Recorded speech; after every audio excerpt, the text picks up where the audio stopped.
Hello guys, this is me Dexter and welcome to my YouTube channel. Ayun na nga, at kung bago ka pa lang sa channel ko, please subscribe and click the bell button para updated ka sa lahat ng videos na upload ko.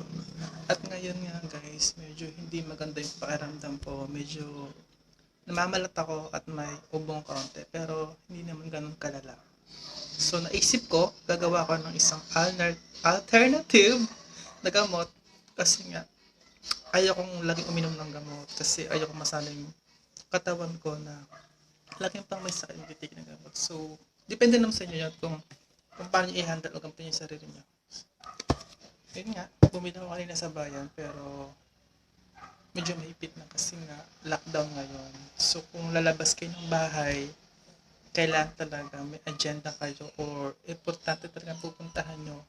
Kung wala na kayong ibang pupuntahan, huwag na nababas kasi nga stay at home para safe, diba?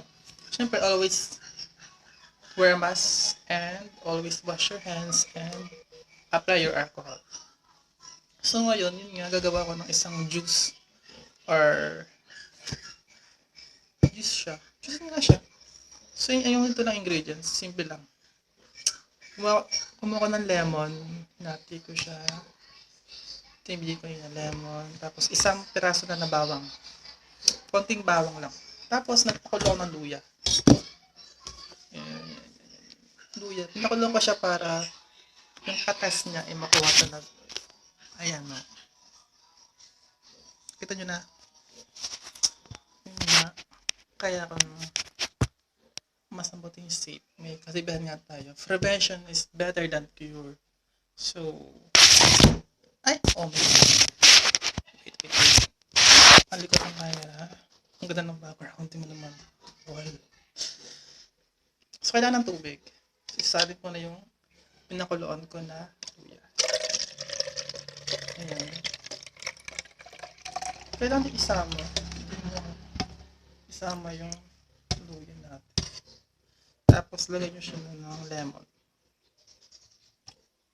Siguro tama itong 2 pieces. Ayan. So, syempre, yung bawang. Bawang is maganda talaga siya is may maganda siya sa katawan, tsaka gamot talaga siya.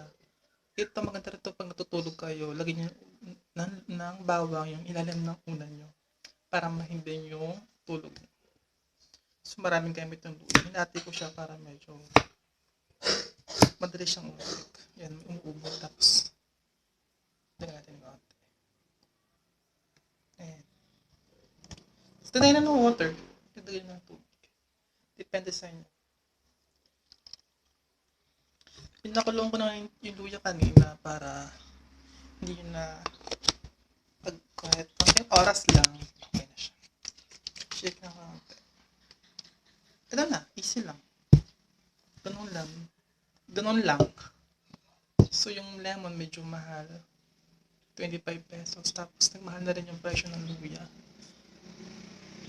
Ang presyo naman is 17 pesos. Pero okay na rin yun kaysa inom tayo ng gamot. Ayun lang. At kung may natutunan ka sa vlog ko or apply mo sa sarili nyo, kung may sakit kayo, wala nang mawawala kasi ano naman to, herbal. At yun nga, don't forget to subscribe my channel para updated ka sa lahat ng video niya upload ko. Ito lang, bye bye. Thank you for watching.